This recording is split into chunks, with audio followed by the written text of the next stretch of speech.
DM आरती सिंह सादे कपड़ों में अपनी छोटी बहन के साथ एक ऑटो रिक्शा में बैठकर मॉल में शॉपिंग करने जा रही थी। तभी रास्ते में एक चेक पोस्ट पर पुलिस ने ऑटो रिक्शा को रोक लिया।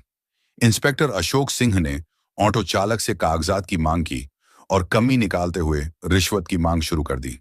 पुलिस इंस्पेक्टर ने कहा, तुम्हारे वाहन का इंश्योरेंस नहीं है, पोल्यूशन सर्टिफिकेट नहीं है, चालान तो कटेगा ही। ऑटो चालक हाथ जोड़कर बोला, साहब मुझसे गलती हो गई, कागज मेरे पास हैं लेकिन घर पर छूट गए हैं, मैं कल दिखा दूंगा, कृपया माफ कर दीजिए। इंस्पेक्टर अशोक सिंह ने सख्ती से कहा, नहीं, चालान तो कटेगा। अगर चालान नहीं कटवाना चाहते तो 2,000 रुपये दे। यह सुनकर डीएम आरती सिंह चुपचाप पूरी घटना देख रही थी। ऑटो रिक्शा वाला विनम्रता से कहता है, साहब अभी तो मैं घर से निकला हूं, दिन की शुरुआत ही हुई है, मेरे पास पैसे नहीं हैं, अभी तक मैंने एक भी रुपया नहीं कमाया है, मैं आपको कहां से पैसा दूं। पुलिसकर्मी तंज कसते हुए जवाब देता है, तुमने कल तो कमाया होगा, वह पैसा कहां गया, उन्हीं पैसों में से दे दो। ऑटो चालक ने निराश स्वर में कहा, साहब वह पैसे तो कल ही खर्च हो गए, मेरे पास सच में पैसे नहीं हैं, आप मुझे माफ कर दीजिए, आगे से ऐसी गलती कभी नहीं करूंगा, मैं हमेशा अपने कागज साथ रखूंगा। इस पूरी बातचीत के दौरान डीएम आरती सिंह, जो ऑटो के पीछे बैठी थी, चुपचाप सब कुछ देख और सुन रही थी। जब police inspector Ashok Singh auto rickshaw वाले पर रोप डालते हुए कहा, अबे गरीब भिखारी, तेरे पास 2,000 रुपये नहीं हैं, किसी भी तरह से मुझे 2,000 रुपये दे, नहीं तो तेरी ऑटो रिक्शा को जब्त कर ली जाएगी। रिक्शा वाला बोला, सर मैंने क्या किया है जो मेरी ऑटो रिक्शा आप जब्त करेंगे, मैंने कोई बड्ढा अपराध किया है जो आप मेरा ऑटो रिक्शा को जब्त करेंगे। यह सुनते ही इंस्पेक्टर आग बबूला हो गया और उस ऑटो ड्राइवर को एक थप्पड़ जड़ दिया और बोला, मुझसे जवान लड़ता है, तेरी इतनी औकात है। यह देखकर डीएम आरती सिंह को गुस्सा आ गया। वह ऑटो से उतरकर उनके पास गईं और उन्होंने पुलिस वाले से कहा, आपको इस ड्राइवर को थप्पड़ मारने का अधिकार किसने दिया? यह कोई तरीका है?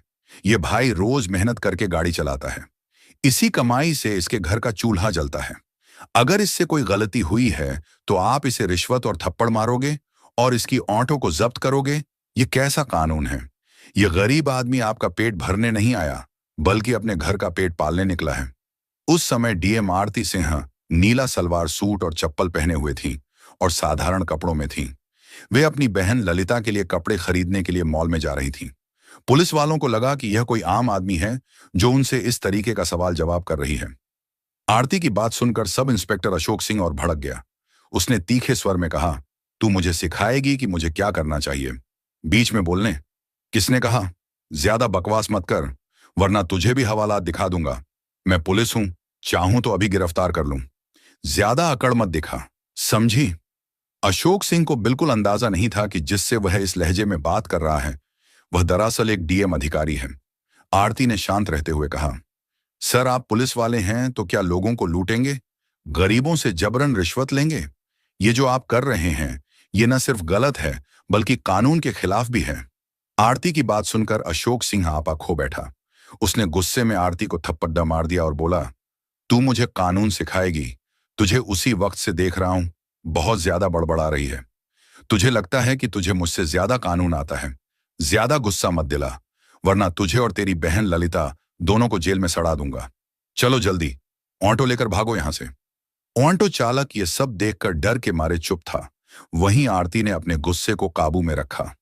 वह जानबूझकर अपनी पहचान उजागर नहीं कर रही थी, क्योंकि वह देखना चाहती थी कि सब इंस्पेक्टर अशोक सिंह कितनी हद तक गिर सकता है। फिर वह ऑटो रिक्शा पर बैठे।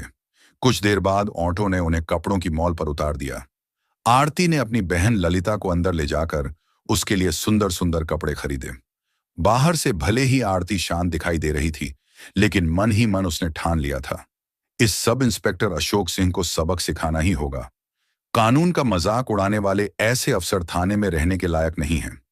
मॉल से लौटने के बाद आरती ने सोच लिया कि क्यों ना थाने जाकर यह पता लगाया जाए कि वहां का माहौल कैसा है।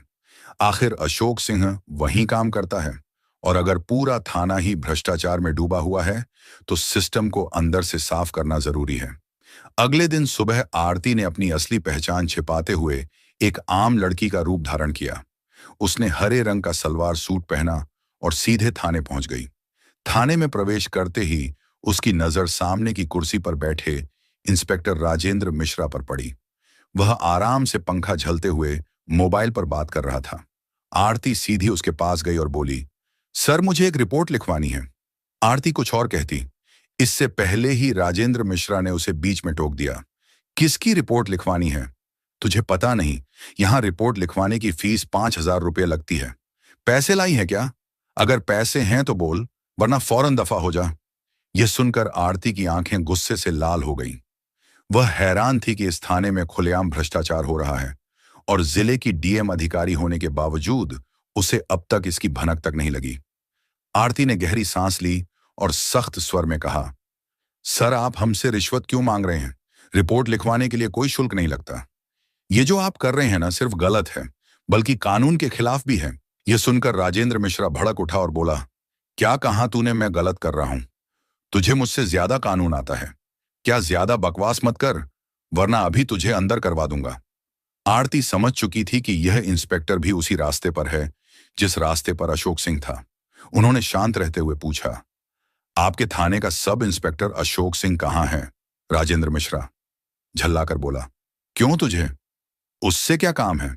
मुझसे सवाल मत कर, खुद जाकर बात कर ले। आरती ने फिर कहा, सर आप रिपोर्ट लिखिए, वरना मैं आपके खिलाफ एक्शन लूंगी। आप मुझे नहीं जानते कि मैं कौन हूं। यह सुनकर राजेंद्र जोर से हंसा और बोला, तू मुझे धमका रही है? तुझे देखकर तो लगता है या तो तू भिखारी है, या कूड़ा कचरा उठाने वाली, या फिर किसी घर में झाड़ू पोछा करने वाली होगी। यहां रिपोर्ट नहीं लिखी जाएगी। अब निकल जा, वरना धक्के मारकर बाहर फेंकवा दूंगा। आरती ने खुद को कंट्रोल किया। वह समझ गई थी कि ये सब के सब उसी पानी से नहलाए हुए हैं जिस पानी से इंस्पेक्टर अशोक नहला है, और उन्होंने मन ही मन ठान लिया या इन्हें मजा छकाना ही पड़ेगा। लेकिन पहले मुझे इनकी पूरी करतूतों को देखना चाहिए।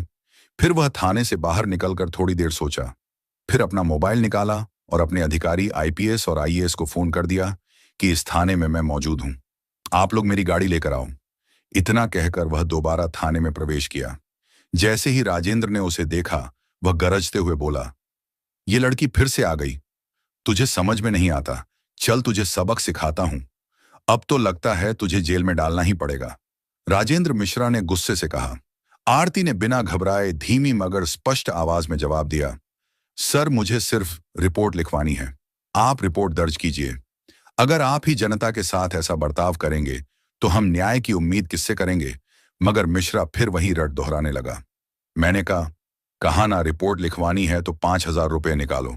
बिना पैसे यहां कुछ नहीं होगा। बार बार परेशान मत कर, वरना धक्के मारकर बाहर फेंक दूंगा। आरती मन ही मन सोच रही थी, कितने नीचे गिर चुके हैं ये लोग। इन्हें इतना भी नहीं मालूम कि किसी महिला से कैसे बात की जाती है। वह हल्की मुस्कान के साथ बोली, देखिए सर, आप रिश्वत क्यों मांग रहे हैं?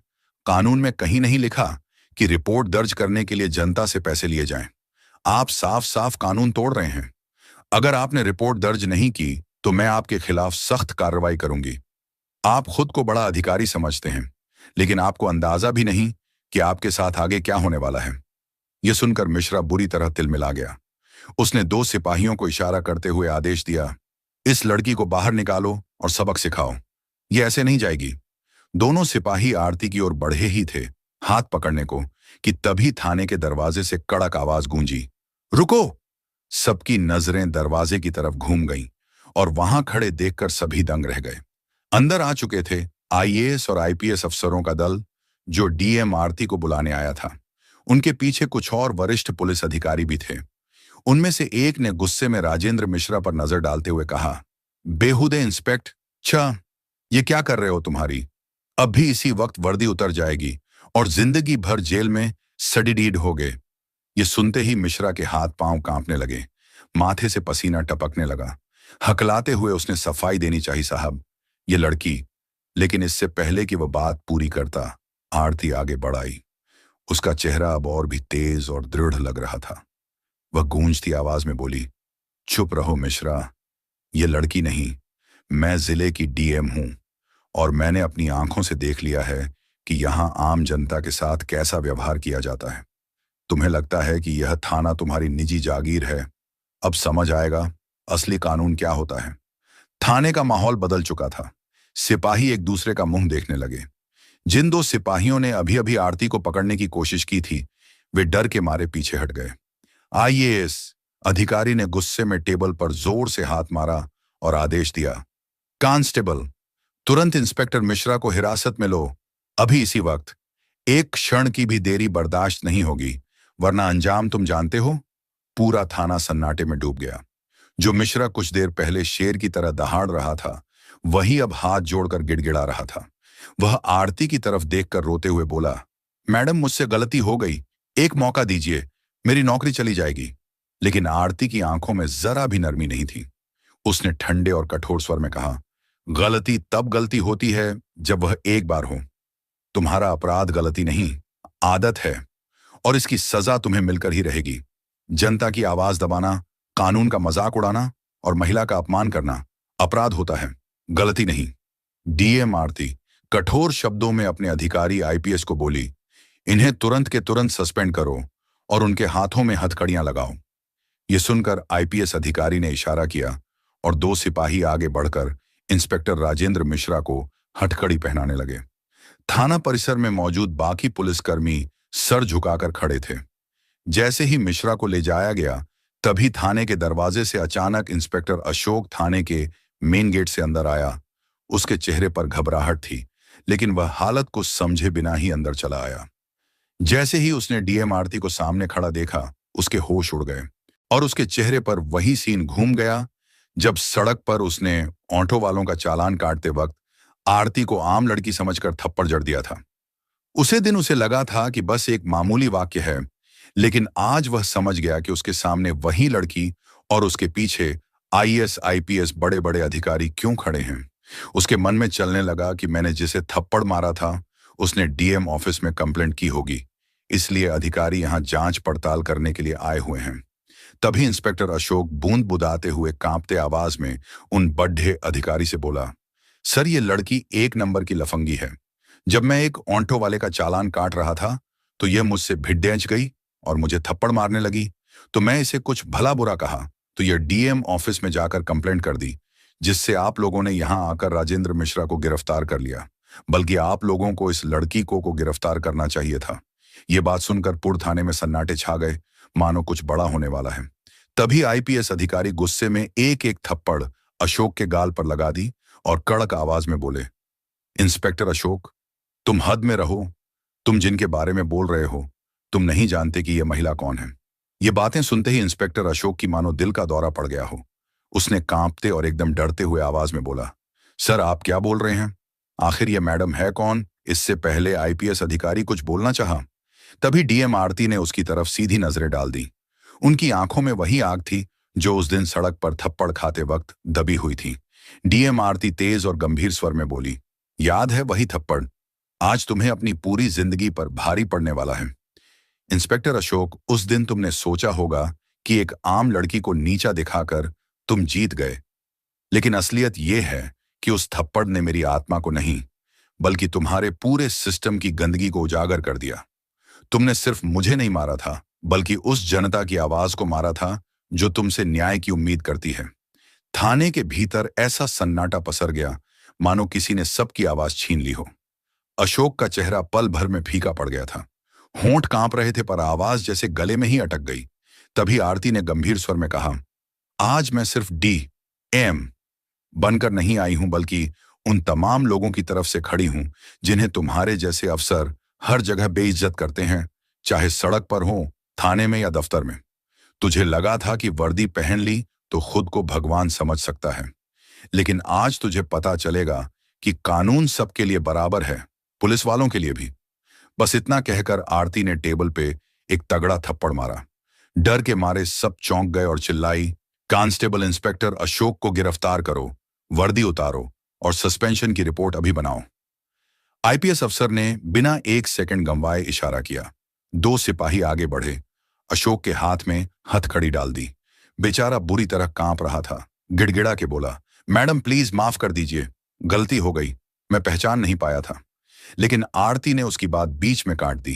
कानून किसी की पहचान नहीं पूछता इंस्पेक्टर, सबके लिए बराबर है। तेरी माफी से जनता का दर्द कम नहीं होगा, अब अदालत तय करेगी। पूरा थाना सुन रहा था। पहली बार सबके दिमाग में ये बात घर कर गई अब इस जिले में जो भी जनता पर जुल्म करेगा, उसकी जगह सिर्फ सलाखों के पीछे है। राजेंद्र मिश्रा और अशोक को हथकड़ी पहनाकर बाहर लाया गया तो बाहर खड़ी भीड़ में हलचल मच गई। लोग एक दूसरे से फुसफुसा रहे थे, यकीन ही नहीं हो रहा था। जिले के दो बड़े अफसर आज कानून में फंसे बैठे हैं। आईपीएस अफसर ने मीडिया को साफ साफ बोल दिया, अब से इस जिले में दादागिरी नहीं, कानून चलेगा। चाहे पुलिस वाला हो, नेता हो या आम आदमी, गलती करेगा तो सजा मिलेगी। भीड़ ने ताली बजाई। कुछ लोग मोबाइल से वीडियो बना रहे थे जैसे कोई ऐतिहासिक पल हो। सिपाही दोनों को जीप में बैठाकर सीधा जेल ले गए। जेल के गेट पर गाड़ी रुकी तो खुद जेलर बाहर आ गया। आरती और आईपीएस अफसर ने आदेश दिया, इनको कैदी बना दो, आज से यह अफसर नहीं अपराधी हैं। फिर दोनों की वर्दी उतरवा दी गई, सफेद कैदी वाली ड्रेस पहना दी। चेहरों पर शर्म, गुस्सा, पछतावा सब एक साथ दिख रहा था। लोहे की सलाखों के पीछे धकेला गया तो राजेंद्र मिश्रा रोने लगे। अशोक बड़बड़ाया, अगर उस दिन थप्पड़ ना मारा होता तो शायद आज ये दिन नहीं देखना पड़ता।